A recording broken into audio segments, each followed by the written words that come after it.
Hi all, welcome back. ಮಕ್ಕಳಿಗೆ ಸ್ಕೂಲಲ್ಲಿ break ಟೈಮ್ಗೆ ಅಥವಾ ವರ್ಕ್ ಮಾಡೋರಿಗೆ ಈವ್ನಿಂಗ್ ಸ್ನ್ಯಾಕ್ ಟೈಮ್ಗೆ ಅಥವಾ ನೀವು ಟ್ರಾವೆಲ್ ಮಾಡ್ತಾ ಇದ್ದೀರಾ ಅಂದರೆ ಟ್ರಾವೆಲ್ ಫ್ರೆಂಡ್ಲಿ ಆಗಿರೋ ಒಂದು ಸಿಂಪಲ್ ಆ್ಯಂಡ್ ಟೇಸ್ಟಿಯಾಗಿರೋ ಒಂದು ರೋಲ್ನ ಇವತ್ತು ನಾನು ನಿಮ್ಮ ಜೊತೆ ಶೇರ್ ಮಾಡ್ತಾ ಇದ್ದೀನಿ.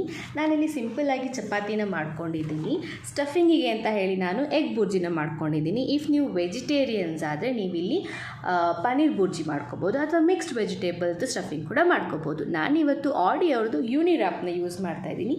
ಇದು ನಮ್ಮ ಫುಡ್ನ ತುಂಬ ಗಂಟೆಗಳ ಕಾಲ ಫ್ರೆಶ್ ಆಗಿಡೋದಕ್ಕೆ ಹೆಲ್ಪ್ ಮಾಡುತ್ತೆ. ಫಸ್ಟಿಗೆ ನಾನಿಲ್ಲಿ ಚಪಾತಿನ ತಗೊಂಡು ಅದರ ಮೇಲೆ 1 ಸ್ಪೂನಷ್ಟು ಮಯೋನೈಸ್, 1 ಸ್ಪೂನಷ್ಟು ಟೊಮೆಟೊ ಕೆಚಪ್ನ ಹಾಕ್ಕೊಂಡು ಸ್ಪ್ರೆಡ್ ಮಾಡಿದ್ದೀನಿ.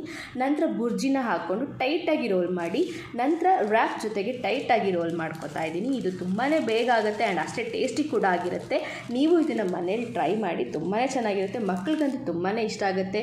ಈ ರ್ಯಾಪ್ನ ಯೂಸ್ ಮಾಡೋದನ್ನ ನೀವು ಇದನ್ನು ಈಸಿಯಾಗಿ ಟ್ರಾವೆಲಲ್ಲಿ ಕೂಡ ಇದನ್ನು ಕ್ಯಾರಿ ಮಾಡ್ಬೋದು. ಹೋಪ್ ಈ ವಿಡಿಯೋ ನಿಮಗೆ ಇಷ್ಟ ಆಯಿತು. Bye all.